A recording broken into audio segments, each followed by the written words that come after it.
Hello, my name is Marc Harris. I am the co-chair of Labour Yimbys. We are the pro-housing and pro-infrastructure pressure group within the Labour Party. And today I am very pleased to be joined by a true stalwart of the YIMBY movement in the UK, Anya Martin. Anya is a former director of Priced Out, the cross-party housing affordability campaign group. Hello, Anya. Hello, thank you for having me. Thank you so much for joining us. We really, really appreciate it. I think, YIMBYism is having a bit of a moment at the moment. It is the campaign on everybody's lips. It's what everybody's talking about. The government has put it front and centre of their agenda. They're banking on it a lot. But I'd like to go back to the beginning, if I can. Where did this all begin? When did YIMBYism start in the UK? What was the problem which launched it? What was it the answer to? Where did it all begin?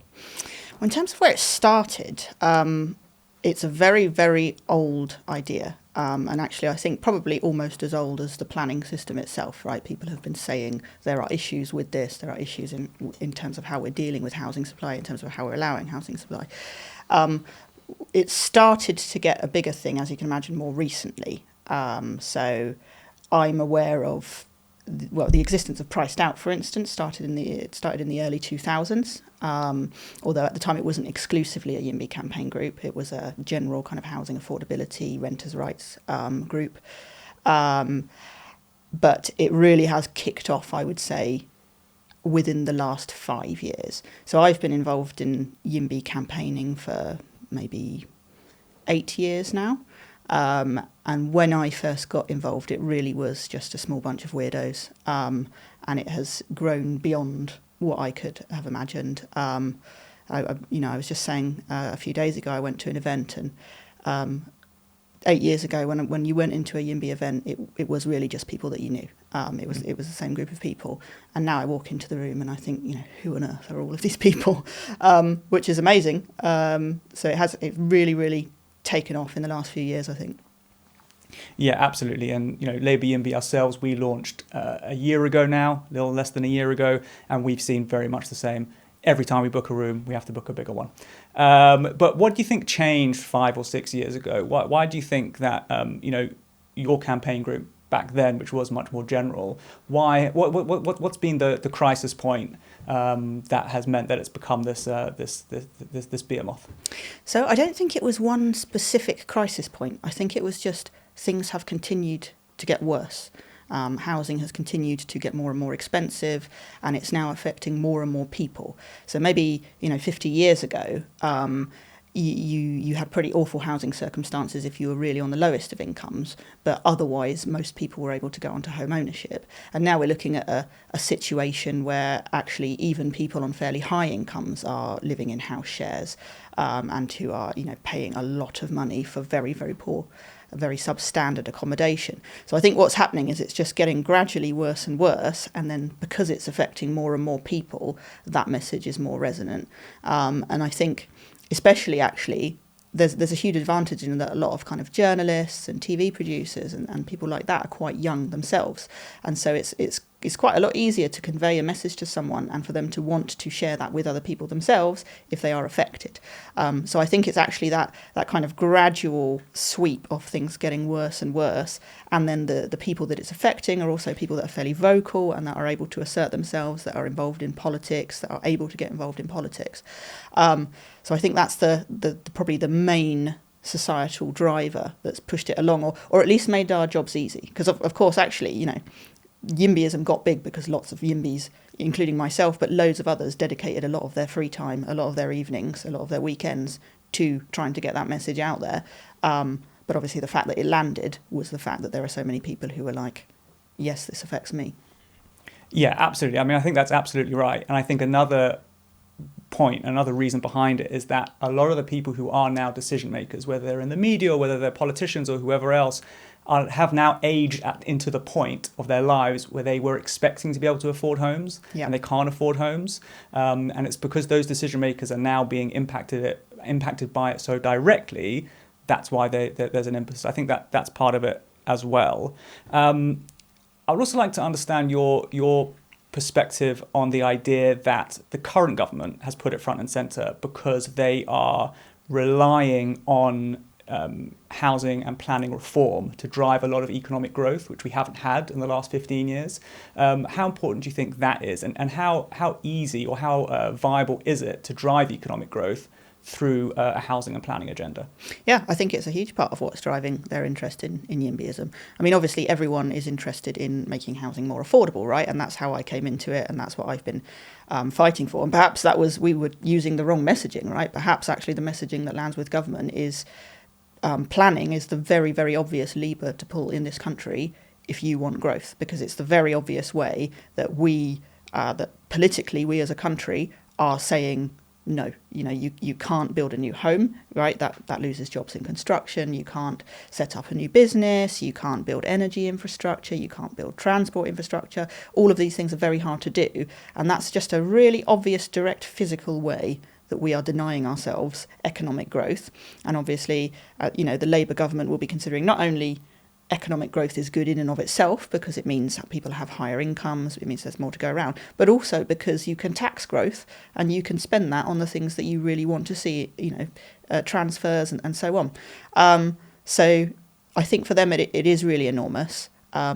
It took me and I think many others by surprise actually that was what became important, because I've been banging on for years about rents specifically, but obviously private rents affect 20% of the population at most. So you're already kind of limiting the number of people that are directly affected. And obviously, home buyers, some of them will benefit from lower house prices because they themselves want to, buy more space. And some of them would rather they didn't fall, right? And that's a fairly large coalition. So perhaps the economic growth angle was the one that is really appealing to everyone because it affects everyone. Yeah, absolutely. Do you subscribe to the housing theory of everything? I do, yeah. I try to avoid getting involved in lots of other issues, So there's, as the housing theory of everything says, your housing circumstances do affect your health. They affect your decision whether or when to start a family. So it does trickle on to all of these other things. It affects your industry, it affects people's ability to move for work. So then it affects all of your other kind of employment. And, really important things like in the UK are medical industry has been quite severely impacted by the inability to get lab space. So it does trickle into everything. But I also think that one of the things that has made YIMBYism quite successful as a movement is the fact that it has just stayed laser focused on the issue of planning, right? Because there are lots of things going on in housing. Many of these things are extremely important. Many of these things need a policy solution. Many of these things need people campaigning on them, influencing policymakers. But you lose a lot as a campaign if you kind of dilute your focus on things. And if you just keep, banging home this message, sure, everything else is important, but we need to fix this. We need to pull this lever now. That really helps you. That really makes it easier to get your message out there because repetition is so important.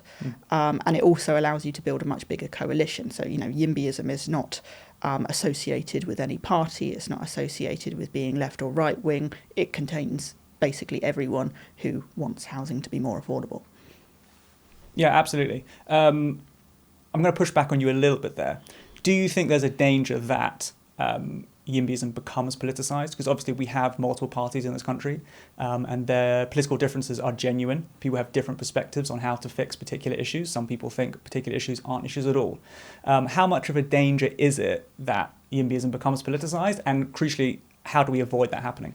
I think it is a huge risk, actually. And it's something that we've kind of been dealing with pressure to do for a long time. So, people are always shouting at me on the internet saying, why aren't you talking about this issue? Or, I get called I'm a communist, I'm a right winger, I'm everything to everyone for being a YIMBY, right? You do get people who are mad at you and who try to make it part of one wing of politics, I suppose, either their own or their enemies. But I think it is important not to get sucked into that, firstly, because it just involves getting into pointless fights about ideology or identity or kind of tribalism that really doesn't address the policy issues, right? You want to go to policymakers with solutions that will make housing more affordable, and you want to be concrete about what they are. So I think it is very important. I think it is a real risk that we do get sucked into it. I think it is good that we have groups like Labour Yimby, and we also have more conservative Yimbys who are very openly doing that, because then no one can really deny that this is a cross-party thing, and that this really is a movement driven by people who are affected by the cost of housing, or who care about people who are affected by the cost of housing. Yeah, I mean, that's really interesting. Just to touch on something that you mentioned there, which I think is really interesting. Do you think, I mean, listen, politics is a site where differences get mediated. People have differences of opinion, and the way they express those differences are often different. Some people are better at expressing those differences than others. In the YIMBY space specifically, does YIMBYism have an internet problem? Does it have a problem of very noisy, very annoying people shouting at various journalists and politicians on Twitter, on X as it's called now? Or is that not such a problem? And if it is a problem, how do we fix it? How do we change it? I mean, it certainly happens, right? There are lots of very passionate people, and who have reason to be passionate. To be fair, they are many of them living in horrible housing situations, paying a lot of money, and then feeling that they are being ignored or denied by decision makers. I think you probably get that in any movement, in anything that is a political hot topic. You are going to have people shouting on the internet about it. I don't think YIMBYism is particularly bad for it. You rarely see kind of really nasty cases of bullying, and you rarely even, see opponents of YIMBYism accusing them of that. So I think it's a kind of normal process of people basically shouting on the internet at each other. I think it has actually been very helpful in terms of getting our message across, that people were willing to confront politicians. I do always urge people, though, to do it in a kind way, and also to actually try and do it through the proper means, as well as just shouting on Twitter. So I do encourage people, if you care about housing, new housing in your area, that when it is proposed, that you put in comments through the planning system, and you do that in the appropriate manner. Even better, you show up at planning committee and you actually speak, and especially you speak about how it's affecting you and why you think that this should be built in your area, because it makes a huge difference. And that is something that I hear from politicians, from councillors everywhere, is that they often feel under pressure to kind of cave into organised campaigns who are quite unrepresentative sometimes, of people who don't want new housing in their area. But they very rarely hear from the people who are on the waiting list for council housing. They very rarely hear from young people who are living sometimes 8 to a house, right? They don't actually get those voices coming in.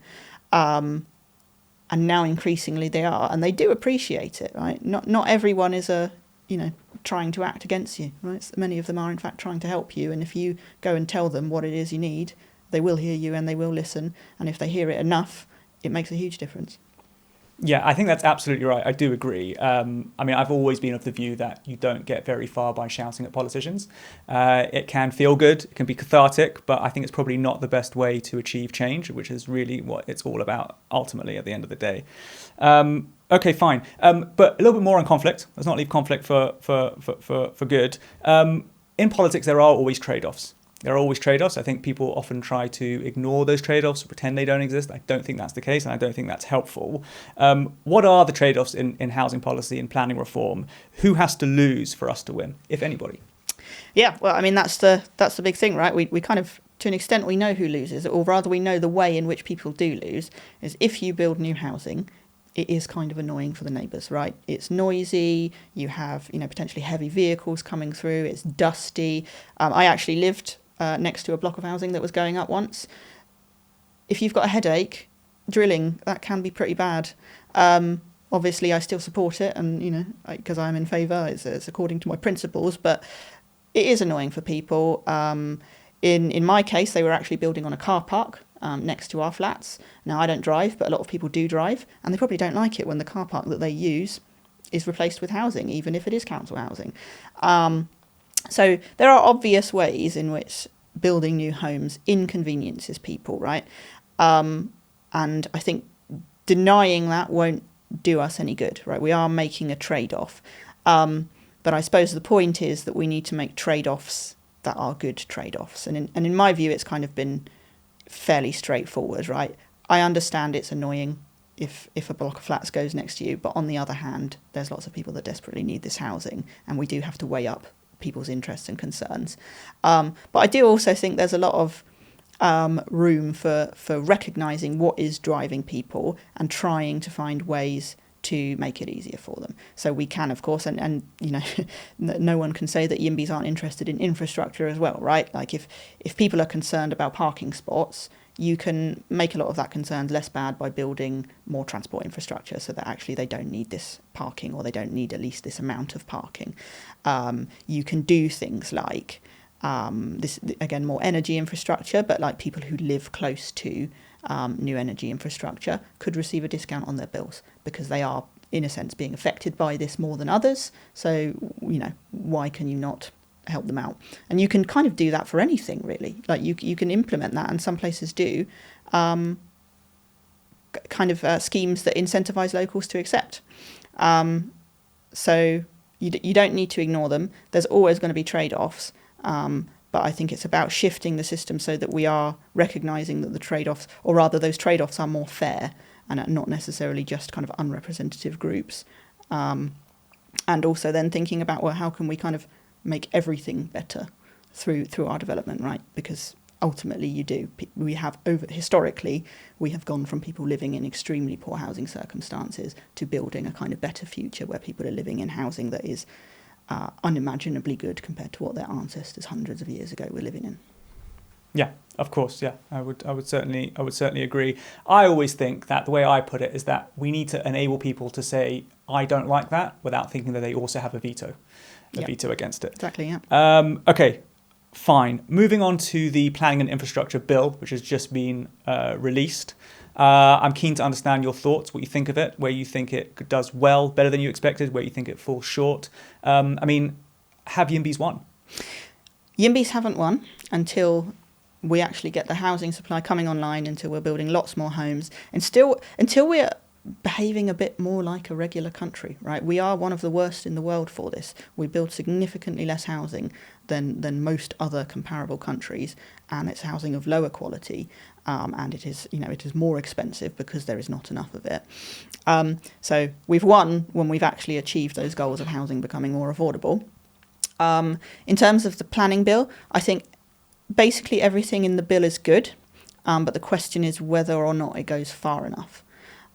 So there are lots of policies that are kind of addressing things that we do need to address, but they're relatively limited in their scope.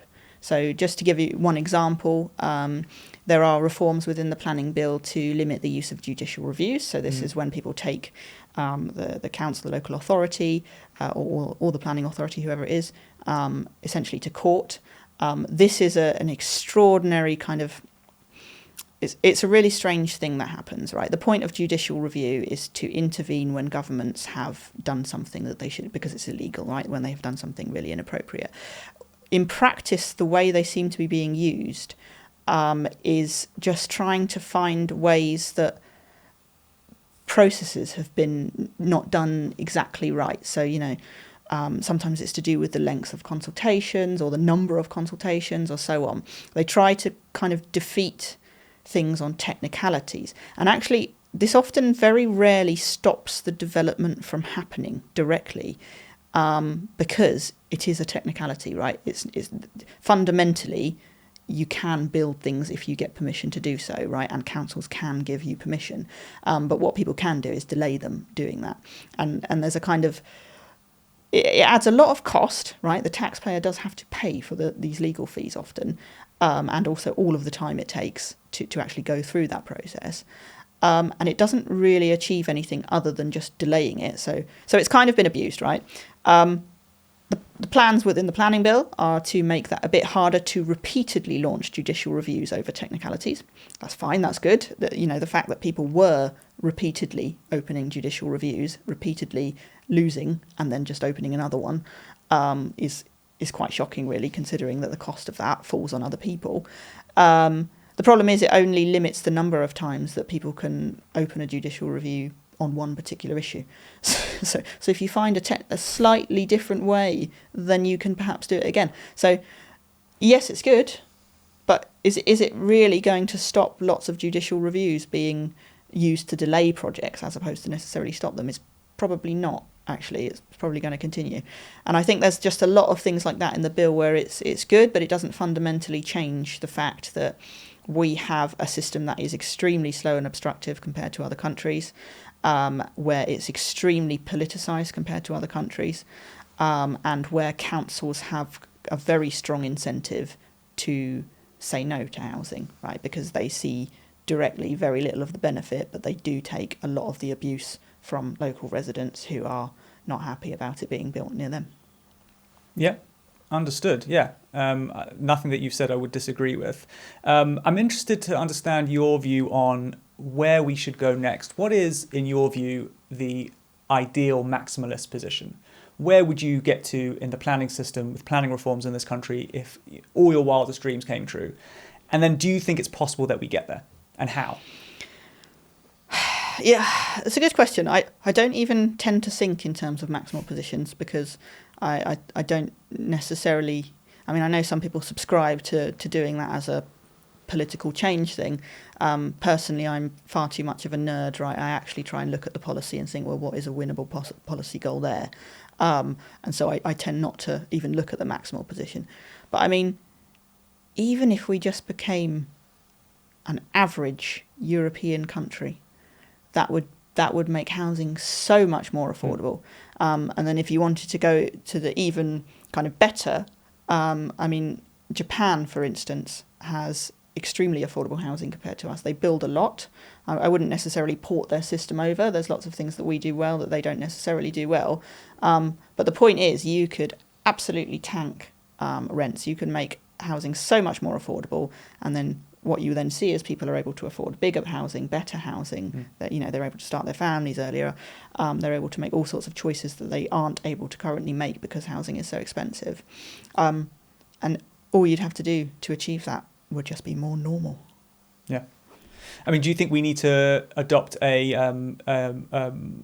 zoning system? I don't know if we need to. I mean, there are... Would you like to? Would I like... The thing is it necessary? I don't think it's necessary. There are zoning systems that are far better than ours. So, as I said, I've already mentioned Japan. Yeah. Japan has a very effective zoning system.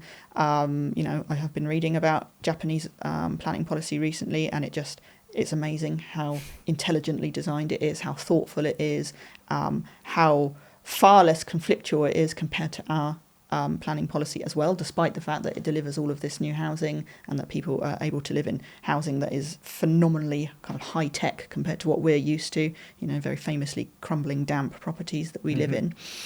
But there are also zoning systems that are worse than ours, or at least it's a competition between us and them. So I'm thinking of some areas in California.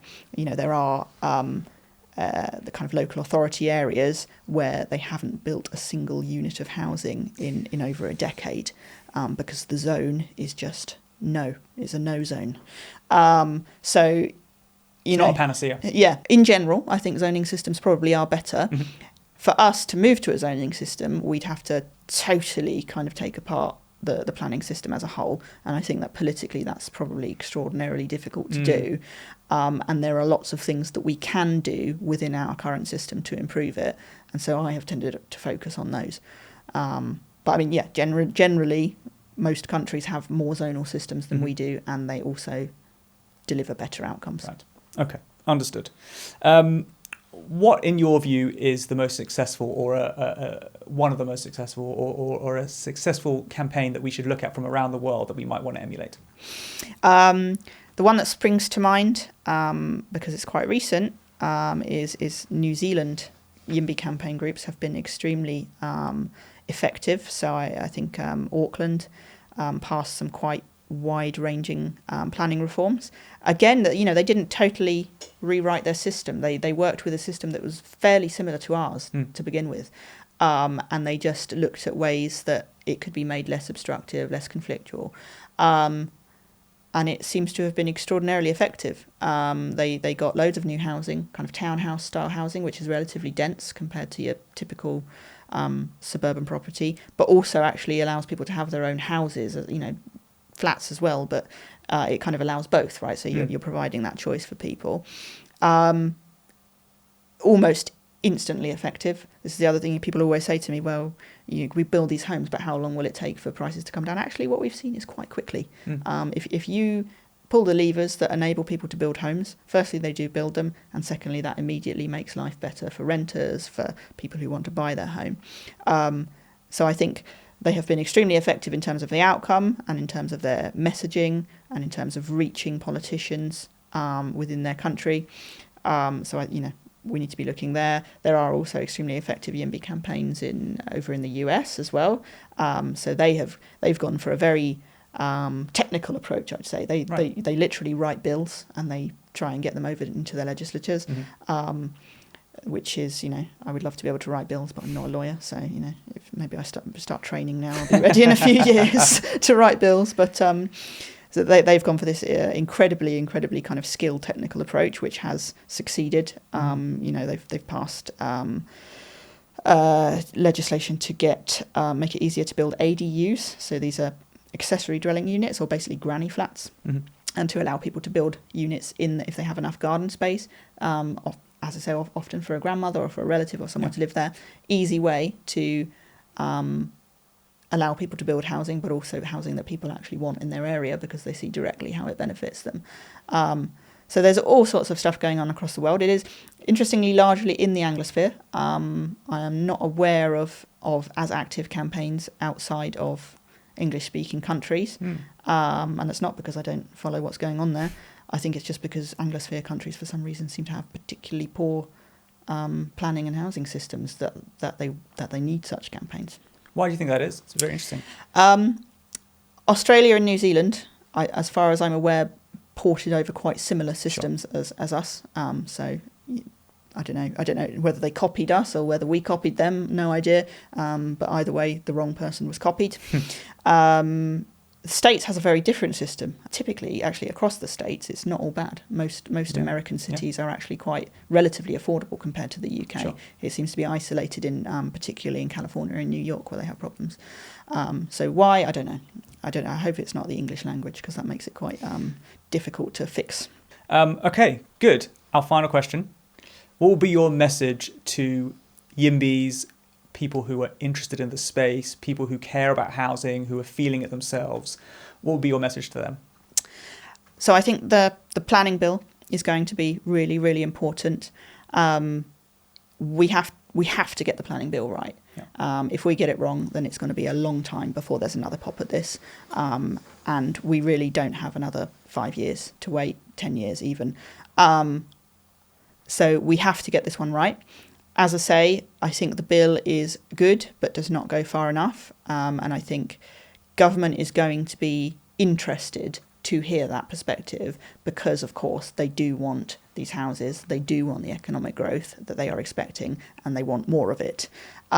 So they will be receptive to that message, and they will be receptive to policy ideas and, amendments that could help them achieve that. So I think we collectively, we need to now be focusing as a movement on what are the most effective things that we could change, and then push very directly and, really focus in on those issues with government.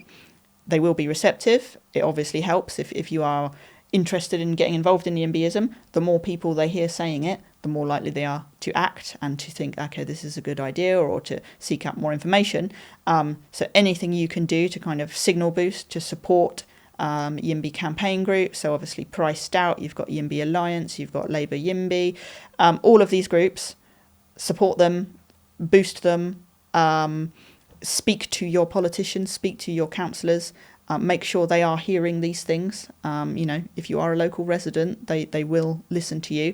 And as I say, stay positive and stay friendly, and realise that there is an opportunity now, if we get this right, to make a huge difference, and within potentially quite a short time period. I could not agree more. Thank you so much. Thank you. Thank you, everybody. Thank you so much for watching, so much for listening. Thank you to Anya for joining us. Please like, subscribe, and join us next time.